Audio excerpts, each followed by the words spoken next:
The Mangificent Seven is a 2016 Western film that is a remake of the 1960 Western film The Magnificent Seven, which is a remake of the 1954 film Seven Samurai, which in turn was remade twice into a Western, once into a space opera, and also a Pixar animated film, A Bug's Life. The remakes, the reboots, they just never stop. Now, Seven Samurai is one of the best and most influential movies of all time, evident by all the times that it's been remade, and all the films that have been inspired by it. It's a Japanese epic historical drama adventure film, directed and written by master filmmaker Akira Kurosawa. It tells the story of a group of village farmers who hire 7 samurais to fight off the local bandits who return every harvest to steal their crops. The 7 samurai are masterless ronins. They're unique in their own rights, each possessing individual skill and personality, much like the characters in the new Magnificent Seven.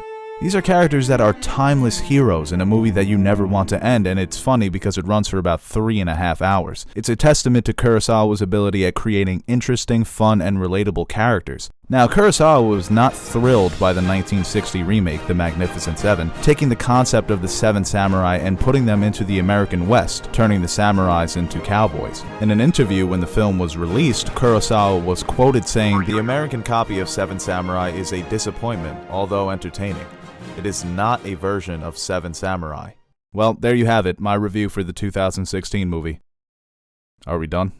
Similar to Seven Samurai, the story of Magnificent Seven is about a young woman whose husband is killed and her town partly destroyed by a group of bandits who are basically just running a racket on this town saying, "Hey, give me some of your gold because we're the bad guys." So she hires a bounty hunter played by Denzel Washington who recruits 6 other cowboys/gunslingers to help him protect this town from the bandits. In this movie, the young woman offers them gold. In the original Seven Samurai, they are paid with rice, and me as a Puerto Rican, I'm taking the rice.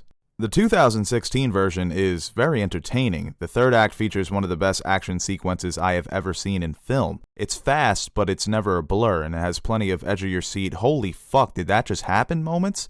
The film is also a disappointment because the first hour and a half do not deserve their grand finale. The characters are on life support. Humorless, cliche, underdeveloped, the characters represent every disappointing aspect of this movie. The human individuality of the characters in Seven Samurai is nowhere to be found in this remake. The clever dialogue and comic relief is completely absent, and the complex nature of self-righteous heroism is replaced with a classic hero's tale of 7 strangers who become more invulnerable than the characters in the Fast and Furious franchise. These guys, it's impossible for them to die. The impossible task that they are given never catches you off guard. It's very predictable. Running at 2 hours and 12 minutes, there's not enough time to give these individual characters their proper arcs. So when one of them dies, you're kind of like, "Aw, man, he was a good guy. Oh well." Much like Suicide Squad, the 7 gunslingers share a fleeting camaraderie. Antoine Fuqua, director of films like Training Day and Southpaw, did I say that name right? I don't know, it felt right, but it felt wrong. I don't know. He handles the action very well, but there's just not enough time to develop these characters. In the original Seven Samurai, like I said, it runs for 3.5 hours, so the movie gives itself enough time to develop these characters, to develop the relationships between the different samurais and explore their individuality, and what are their personal motivations of being a samurai. Why did they take up this task to help these people that they don't even know? So it's a very interesting character study in a film that is also a blockbuster action movie in 1954. It's kind of amazing. In the 2016 version, the characters are given their introductions and they show you why they're unique in their own way. But once the third act, big action scene starts, all that is thrown away and you really can't tell what makes these characters individuals. They feel like a team that was just thrown together because it's called the Magnificent Seven. They said, okay, let's get 7 people, let's form a team, and then let's do one of the greatest action sequences ever in film. These characters are just going through the motions. This is like the perfect outline movie of how to make a remake in 2016. It is probably the perfect, decent film, as in it does its job, it's entertaining, really doesn't stand out from the original or the Magnificent Seven in 1960. Now, with all the character flaws, the lack of humor, the movie is still very entertaining. It's kind of amazing how entertaining it is because it's really bad, but it's also kind of good.